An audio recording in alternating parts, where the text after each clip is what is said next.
തിരുവനന്തപുരം അമ്പൂരിയിൽ അച്ഛനെ മകൻ തലക്കിടിച്ചു കൊലപ്പെടുത്തി. അമ്പൂരി സ്വദേശി തോമസ് എബ്രഹാമാണ് മരിച്ചത്. മകൻ ഷാനു തോമസിനെ വെള്ളറട പോലീസ് കസ്റ്റഡിയിലെടുത്തു. ഷാനുവിന്റെ വിവാഹ വാർഷികാഘോഷത്തിനിടെ ഉണ്ടായ തർക്കമാണ് കൊലപാതകത്തിലേക്ക് നയിച്ചത്. MG പ്രതീഷ് ഉണ്ട് കൂടുതൽ വിവരങ്ങളുമായി.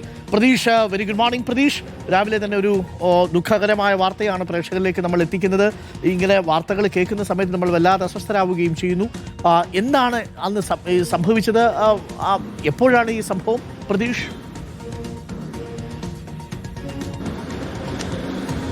അരുൺകുമാർ, തിരുവനന്തപുരം അമ്പൂരിയിൽ നിന്ന് രാവിലെ പുറത്തു വരുന്നത് ദാരുണമായ സംഭവമാണ്. മകൻ അച്ഛനെ തലക്കടിച്ച് കൊലപ്പെടുത്തി എന്നതാണ് പ്രധാനപ്പെട്ട വാർത്ത. ഇന്നലെ രാത്രി 11 മണിക്കാണ് ഈ സംഭവം ഉണ്ടാകുന്നത്.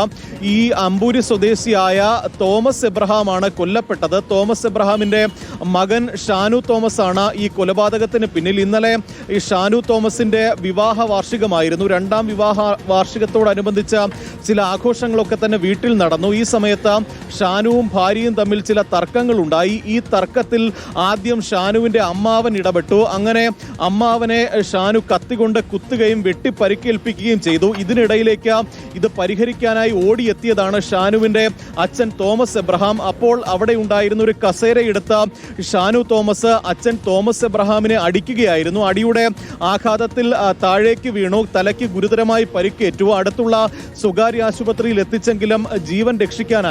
നിലവിൽ പാറശാല പോലീസ് ഈ മകൻ ഷാനു തോമസിനെ കസ്റ്റഡിയിൽ എടുത്തിട്ടുണ്ട്. മരിച്ചത് 62 വയസ്സുകാരനായ തോമസ് എബ്രഹാമാണ്. ഷാനു തോമസിന് പ്രായം 38 എന്നതാണ് പാറശാല പോലീസ് അറിയിക്കുന്നത്. കുടുംബ പ്രശ്നമാണ് ഈ കൊലപാതകത്തിലേക്ക് നയിച്ചത് എന്നുള്ള പ്രാഥമിക നിഗമനമാണ് ഇപ്പോൾ പോലീസ് പറയുന്നത്. ഈ വർഗീസിന്, ഷാനുവിന്റെ അമ്മാവൻ വർഗീസിനും പരിക്കേറ്റിട്ടുണ്ട്. അദ്ദേഹം ഇപ്പോൾ ആശുപത്രിയിൽ ചികിത്സയിലാണ്. മരിച്ച തോമസ് എബ്രഹാമിന്റെ മൃതദേഹം കാരക്കോണം മെഡിക്കൽ കോളേജ് ആശുപത്രിയിലാണ് ഉള്ളത്.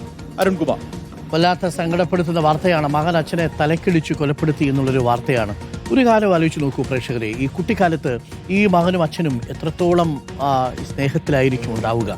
പിന്നീട് വളർന്നു വരുന്ന സമയത്താണ് ഇതിനിടയിൽ ചില വികാരങ്ങൾ ഉണ്ടാവുന്നു, ചില തോന്നലുകൾ ഉണ്ടാവുന്നു. മുന്നിൽ നിൽക്കുന്നത് അച്ഛനാണോ മകനാണോ എന്ന് ഇരുവർക്കും തിരിച്ചറിയാൻ പറ്റുന്നില്ല. ചില സ്ഥലത്ത് മകൻ അച്ഛനെ കൊല്ലുന്നു, ചില സ്ഥലത്ത് അച്ഛൻ മകനെ വകവരുത്താൻ ശ്രമിക്കുന്നു, അല്ലെങ്കിൽ മക്കളെ വകവരുത്താൻ ശ്രമിക്കുന്നു.